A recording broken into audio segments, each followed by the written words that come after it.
Olá, e esse é mais um vídeo da minha série sobre o método avançado de resolução do cubo, certo? Método de Friedrich.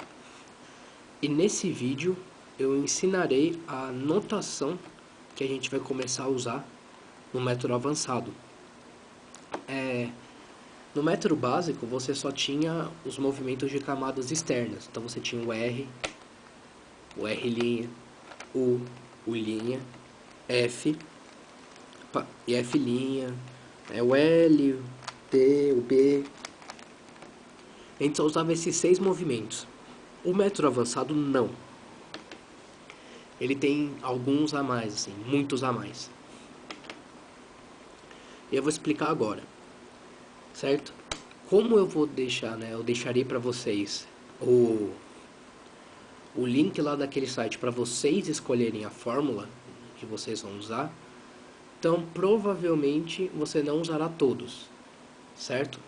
Eu já decorei todos os PLLs, eu já sei os F2Ls intuitivos, falta só o OLL, que eu não sei todos ainda. E tem movimento que eu ainda não usei, e eu acho que eu nem vou usar, certo? Então eu só vou ensinar aqui porque caso você se adapte com uma fórmula que tem esse movimento, você vai saber executá-lo, tá certo?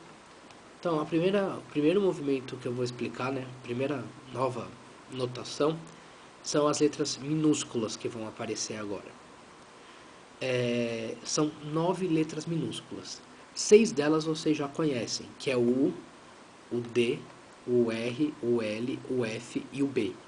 Só que quando eles aparecem minúsculos, você vai girar a camada do meio junto. Então, por exemplo, um U minúsculo seria isso aqui, certo? Você está girando a camada U com a camada do meio junto. Então, U minúsculo, linha, é isso. Você pode fazer um R minúsculo também. Isso aqui, ó. Um R minúsculo, linha. Você desceu, você mexeu a do meio junto. Temos o F minúsculo, o F mais a do meio. F minúsculo, linha, só volta. Isso serve para todos, certo? Então vai ter o D minúsculo, B minúsculo, L minúsculo. Agora as outras 3 letras minúsculas são giros de cubo, certo? Como assim? Você em algumas formas vai ter que virar o cubo para executar, em alguma direção. E essas outras 3 letras minúsculas que eu vou explicar agora são esses movimentos de cubo. Tomando como posição normal do cubo o amarelo em cima, o vermelho na frente e o verde na direita, nós temos os 3 movimentos de cubo, que é o X, o Y e o Z. Eu gosto de pensar nesses movimentos, eu usei para decorar os eixos do plano cartesiano, X, Y e Z, certo? Só que dependendo da sua idade você nem viu isso na escola ainda. Então, se você não souber o que é isso, ignora, tá? Eu vou explicar de outra forma também. Mas se você sabe esses 3 eixos do plano cartesiano, usa isso para identificar, para lembrar da notação, que fica mais fácil. Então, o movimento X. O movimento X, se você for pensar no eixo, é esse eixo aqui, certo? O eixo X, ele está aqui. Então, ele é um movimento de cubo nesse sentido, certo? Ele vai para frente e para trás, quando você está olhando para ele. Daí tem o sentido horário e o anti-horário. É só você seguir a mesma orientação da camada R. Então, aqui é o R, horário. Aqui é o R, anti-horário. Da mesma forma que aqui é o X, horário, e aqui é o X anti-horário. Você pode fazer o X2 também. X2. Certo? Então esse é o X. Tem um Y também. O Y, pensando em eixo, esse eixo aqui. Então ele gira assim. Certo? Ele faz esse movimento. Tipo, bom, não sei explicar. Eu explicaria. Ele faz o movimento do eixo Y. Bom, mas para vocês gravarem na memória, esse é o movimento que o Y tem. Para saber o Y horário ou anti-horário, é só você seguir a orientação da camada U. Então você tem o horário e o anti-horário. Então esse é o Y horário e esse é o Y anti-horário. E de novo você pode ter o Y2 também. Então Então nós temos aqui Y horário, Y anti-horário e Y2. Eu uso muito esse movimento Y, muito.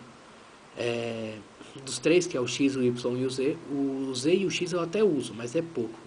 O Y eu uso muito, muito mais. Não sei, todas as fórmulas que eu peguei, a maioria usam Y. Não sei porque elas me agradaram, então... Bom, agora nós temos o Z, certo? Pensando no eixo Z, esse daqui, então ele gira assim. Fica uma face voltada para você e você vê as outras girando, certo? Esse é o Z. E para você saber, né, qual é o sentido horário e anti-horário, é só você pensar lá em camada F. Então nós temos um F horário e um F anti-horário. Então você tem um Z horário, um Z anti-horário, um Z2, certo? No movimento Z, a face que estava para você continua para você, certo? Ó, Z, Z', Z2. Então esses são os três movimentos de cubo: X, Y e Z. Bom, faltam só mais 3 movimentos para aprender, que são os movimentos, né, são a anotação que mexe os meios aqui, certo? Essas camadas do meio aqui, certo? Então vamos lá. Sempre são letras maiúsculas, essas camadas que mexem os meios, sempre. E são 3, é o E, o M e o S. EMS. Então vamos lá. Tomando de novo essa aqui como a nossa posição. O E é essa camada aqui, ó. É esse meio. Essa camada do meio. Essa daqui, ó. Certo?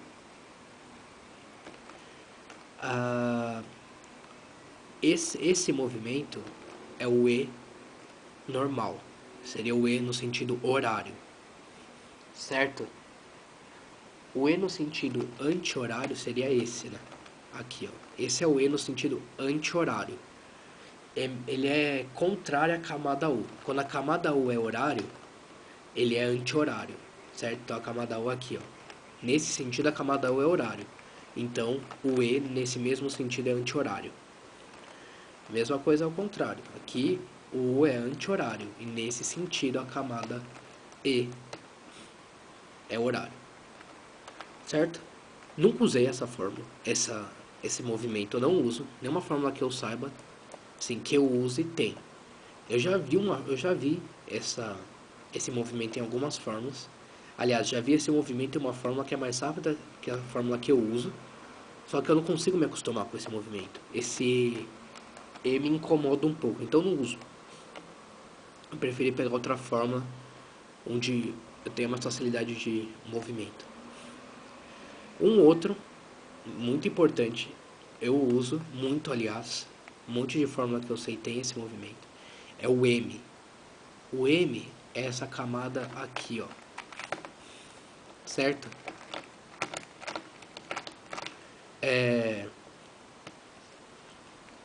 Ele, assim, é o sentido horário dele, e assim é o sentido anti-horário. Certo? De novo, ele é o contrário da camada R. Quando a camada R vai no sentido horário, na verdade é o sentido anti-horário do M. Certo? E quando a camada R vai no sentido anti-horário, você faz um R', esse é o M horário. Certo? E tem o M2 também, que eu só uso esse. Nenhuma fórmula que eu saiba tem M horário ou M anti-horário. né? Eu nunca usei. Não, eu sei uma que tem. Eu sei uma que tem, mas as que eu uso todas são M2. E falta o último, que é o S. O S é essa camada aqui, ó. Certo? Essa camada aqui. Ela já segue uma coisa diferente das outras. O S horário é esse daqui. Lembra que o M horário era o anti-horário do R. E o E horário era o anti-horário do U, certo? Então, quando o U era horário, o E era anti-horário. Quando o R é horário, o M é anti-horário. O S, não. O S você toma como base a face, certo? Então, se a face tá no sentido horário, certo? O S, se você fizer o mesmo movimento, ele também fica no sentido horário. Se você fizer o F anti-horário e fizer o mesmo movimento com a camada S, ele também ficou anti-horário. Não sei por que isso. Não entendo muito bem esses movimentos. Certo? Então você tem o S horário, o S anti-horário e o S2. Esse é outro movimento que eu não uso. Eu já vi fórmulas que tem, mas eu não decorei nenhuma dessas. Certo? Então é só isso. Essas são os novos movimentos que você tem que saber para montar o cubo usando o método avançado. Como eu disse, alguns vocês usam, outros não. Depende das formas que você for escolhendo. Certo? Da forma que você melhor se adaptar. Você vai acabar usando ou não algum desses. Então era só isso nesse vídeo. Certo? Eu vou deixar o link para os outros passos do método avançado na descrição. Qualquer dúvida é só deixar nos comentários que eu responderia o mais rápido possível. Obrigado.